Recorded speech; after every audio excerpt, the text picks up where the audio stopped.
ચોથો અધ્યાય. શ્રી ભગવાન ઉવાચ. શ્રી ભગવાન બોલ્યા, આ અવિનાશી યોગ મેં સૂર્યને કહ્યો હતો. સૂર્યએ પોતાના પુત્ર વૈવસ્વતને મનુને કહ્યો અને મનુએ પોતાના પુત્ર રાજા ઈક્ષ્વાકુને કહ્યો. હે પરંતક, આમ પરંપરાથી પ્રાપ્ત આ યોગને રાજર્ષિઓએ જાણ્યો, પણ ત્યારબાદ તે યોગ ઘણા સમયથી આ પૃથ્વીલોકમાં લગભગ લુપ્તપ્રાય થઈ ગયો છે. તું મારો ભક્ત અને પ્રિય સખા છે, માટે એ જ આ પુરાતન યોગ આજે મેં તને કહ્યો છે, કેમ કે આ ઘણું ઉત્તમ રહસ્ય છે, એટલે કે ગુપ્ત રાખવા યોગ્ય વિષય છે. અર્જુન બોલ્યા, આપનો જન્મ તો અર્વાચીન હાલનો છે, જ્યારે સૂર્યનો જન્મ તો ઘણો પહેલાંનો છે, એટલે કે કલ્પના આરંભે થયેલો છે. તો હું એ વાતને કેમ સમજ્યું કે તમે જ કલ્પના આરંભે સૂર્યને આ યોગ કહ્યો હતો? શ્રી ભગવાન બોલ્યા, હે પરંતક અર્જુન, મારા અને તારા ઘણા બધા જન્મો થઈ ચૂક્યા છે. એ બધાને તું નથી જાણતો, પણ હું જાણું છું. આ જન્મ અને અવિનાશી સ્વરૂપ હોવા છતાં પણ તેમજ બધા પ્રાણીઓનો ઈશ્વર હોવા છતાંય પોતાની પ્રકૃતિને અધીન કરીને પોતાની યોગમાયાથી પ્રગટ થાઉં છું. હે ભારત, જ્યારે જ્યારે ધર્મની હાનિ અને અધર્મની વૃદ્ધિ થાય છે, ત્યારે ત્યારે હું પોતાના રૂપને સર્જું છું, એટલે કે સાકાર રૂપે લોકો સમક્ષ પ્રગટ થાઉં છું. સદપુરુષોનો ઉદ્ધાર કરવા માટે, પાપ કર્મ કરનારાઓનો વિનાશ કરવા માટે અને ધર્મની સમ્યક રીતે સ્થાપના કરવા માટે હું યુગે યુગે પ્રગટ થાઉં છું. હે અર્જુન, મારા જન્મ અને કર્મ દિવ્ય અર્થાત નિર્મળ અને અલૌકિક છે. એમ જે માણસ તત્વથી જાણી લે છે તે દેહ છોડીને પુનર્જન્મ નથી પામતો, પણ મને જ પામે છે. જેમના રાગ, ભય તથા ક્રોધ સંપૂર્ણપણે નાશ પામી ચૂક્યા હતા, તેમજ જેઓ મારામાં અનન્ય પ્રેમ ભાવે સ્થિત રહેતા હતા, એવા મારે આશ્રય રહેનારા ઘણાય ભક્તો આ પહેલાં પણ ઉપર કહેલા જ્ઞાનરૂપી તપ વડે પવિત્ર થઈને મારા સ્વરૂપને પામી ચૂક્યા છે. હે પાર્થ, જે ભક્તો મને જેવા ભાવથી ભજે છે, હું પણ તેમને એવા જ ભાવથી ભજું છું, કેમ કે સૌ મનુષ્યો સર્વ રીતે મારા જ માર્ગને અનુસરે છે. આ મનુષ્યલોકમાં કર્મોના ફળને ઈચ્છનારા માણસો દેવતાઓનું પૂજન કરતા રહે છે, કેમ કે એમને કર્મોથી ઉત્પન્ન થનારી સિદ્ધિ સત્વરે મળી જાય છે. બ્રાહ્મણ, ક્ષત્રિય, વૈશ્ય અને શૂદ્ર આ 4 વર્ણનો સમૂહ ગુણ અને કર્મોના વિભાગ પ્રમાણે મારા દ્વારા સર્જાયેલો છે. આ પ્રમાણે એ સૃષ્ટિ રચના વગેરે કર્મનો કરતા હોવા છતાં પણ મુજ અવિનાશી પરમેશ્વરને તું વાસ્તવમાં અકર્તા જ જાણ. કર્મોના ફળમાં મારી સ્પૃહા નથી, માટે મને કર્મો લિપ્ત નથી કરતા. આ પ્રમાણે જે મને તત્વથી જાણી લે છે તે પણ કર્મોથી નથી બંધાતો. પૂર્વકાળના મુમુક્ષુઓએ પણ આ પ્રમાણે જાણીને જ કર્મો કર્યા છે, માટે તું પણ પૂર્વજો વડે સદાકાળથી આચરવામાં આવેલા કર્મોને જ કર.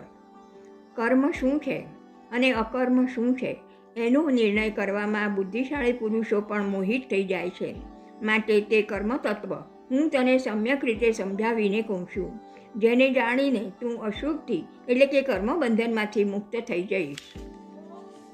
કર્મનું સ્વરૂપ પણ જાણવું જોઈએ અને અકર્મનું સ્વરૂપ પણ જાણવું જોઈએ, તેમજ વિકર્મનું સ્વરૂપ પણ જાણવું જોઈએ, કેમ કે કર્મની ગતિ અતિ ગહન છે.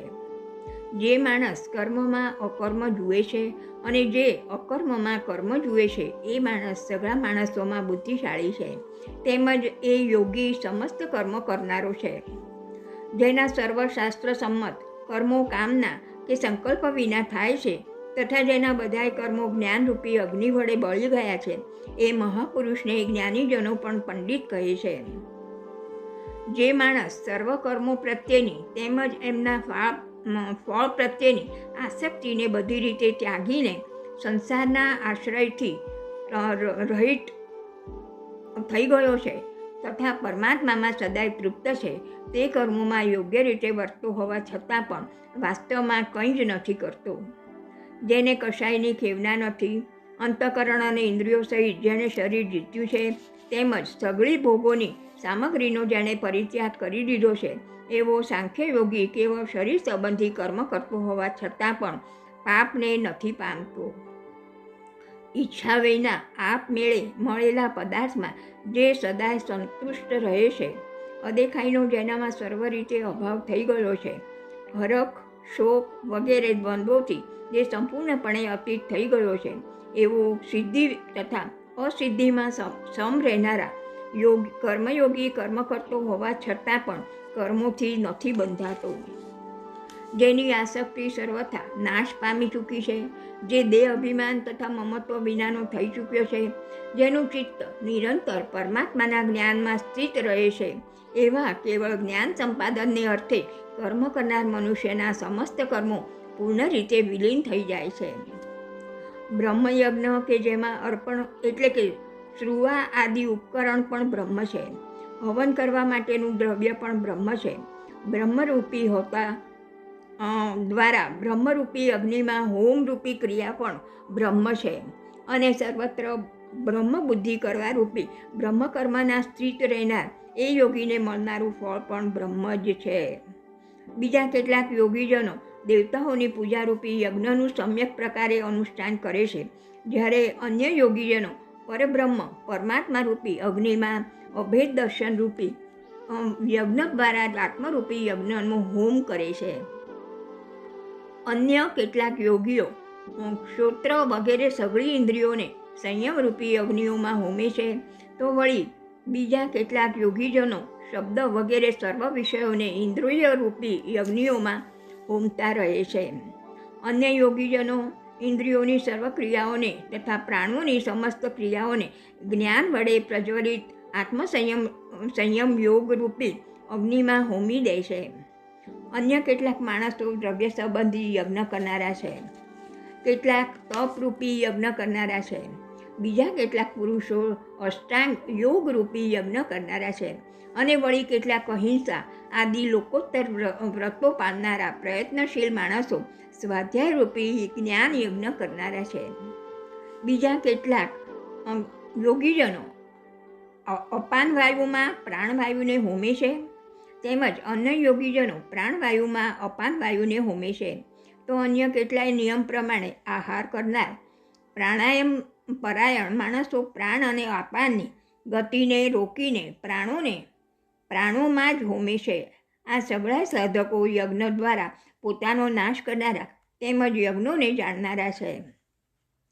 હે કુરુશ્રેષ્ઠ, યજ્ઞમાંથી બચેલા અમૃતનો અનુભવ કરનારા યોગીજનો સનાતન પરબ્રહ્મ પરમાત્માને પામે છે, જ્યારે યજ્ઞ ન કરનાર માણસ માટે તો આ મનુષ્યલોક પણ સુખદાયક નથી, તો પરલોક ક્યાંથી સુખદાયક હોય. આમાં બીજા પણ અનેક જાતના યજ્ઞો વેદની વાણીમાં વિસ્તારથી કહેવાયેલા છે. એ સર્વેને તું મન, ઇન્દ્રિયો અને શરીરની ક્રિયા દ્વારા સંપન્ન થનારા જાણ. આ પ્રમાણે તત્વથી જાણીને એમના અનુષ્ઠાન દ્વારા તું કર્મબંધનથી પૂર્ણ રીતે છૂટી જઈશ. હે પરંતપ, દ્રવ્યમય યજ્ઞની અપેક્ષાએ જ્ઞાન યજ્ઞ ઘણો ચડિયાતો છે, તથા હે પાર્થ, સઘળા કર્મો જ્ઞાનમાં સમાપ્તિને પામે છે. એ જ્ઞાનને તું તત્વદર્શી જ્ઞાનીજનો પાસે જઈને જાણી લે. એમને યોગ્ય રીતે દંડવત પ્રણામ કરવાથી, એમની સેવા કરવાથી તેમજ કપટ છોડીને સરળ ભાવે પ્રશ્ન પૂછવાથી પરમાતત્વને બરાબર ઓળખનારા એ જ્ઞાની મહાત્માજનો તને એ જ્ઞાન તત્વનો ઉપદેશ આપશે, જેને જાણ્યા પછી ફરીથી તું આ રીતે મોહને નહીં પામે. તેમજ હે પાંડુપુત્ર, જે જ્ઞાનથી તું સમગ્ર ભૂતોને નિશેષ ભાવે પહેલાં પોતાનામાં અને પછી મુજ સચ્ચિદાનંદ પરમાત્મામાં જોઈશ. જો તું બીજા સમસ્ત પાપીઓ કરતાં પણ વધારે પાપ કરનાર હોય તો પણ તું જ્ઞાનરૂપી નાવડા દ્વારા નિસંદેહ આખા પાપ સાગરને સારી રીતે પાર કરી જઈશ. કેમ કે હે અર્જુન, જે રીતે ભડભડતો અગ્નિ ઘણા બધા ઈંધણોને ભસ્મીભૂત કરી નાખે છે, તે જ રીતે જ્ઞાનરૂપી અગ્નિ સમગ્ર કર્મોને ભસ્મીભૂત કરી નાખે છે. માટે આ સંસારમાં જ્ઞાનના જેવું પવિત્ર કરનારું નિસંદેહ બીજું કશું જ નથી. એ જ્ઞાનનો ઘણા સમય સુધી કર્મયોગના આચરણ દ્વારા શુદ્ધાત્મકરણ થયેલો માણસ આપમેળે જ આત્મામાં પામે છે. જીતેન્દ્રિય, સાધનપરાયણ અને શ્રદ્ધાવાન માણસ જ્ઞાનને પામી જાય છે અને જ્ઞાનને પામીને એ વિના વિલંબે તત્કાળ જ ભગવત પ્રાપ્તિરૂપ પરમ શાંતિને પ્રાપ્ત થઈ જાય છે. પણ વિવેકહીન, અશ્રદ્ધાળુ તેમજ સંશયગ્રસ્ત માણસ પરમાર્થથી નિશ્ચિતપણે ભ્રષ્ટ થઈ જાય છે.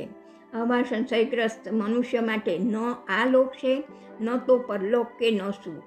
હે ધનંજય, જેણે કર્મયોગના આચરણ દ્વારા સમગ્ર કર્મો પરમાત્મામાં અર્પી દીધા છે તથા જેણે વિવેક વડે સકળ સંશયોનો નાશ કરી દીધો છે, એવા વશ કરેલ અંતઃકરણના પુરુષને કર્મો નથી બાંધતા. માટે હે ભરતવંશી, તું હૃદયમાં રહેલા આ અજ્ઞાનજનિત પોતાના સંશયને વિવેક જ્ઞાનરૂપી તલવાર વડે છેદીને સમત્વરૂપ કર્મયોગમાં સ્થિત થઈ જા અને યુદ્ધ માટે ઊભો થઈ જા. અહીંયા જ્ઞાન કર્મ સંન્યાસ યોગ નામનો ચોથો અધ્યાય સમાપ્ત થયો.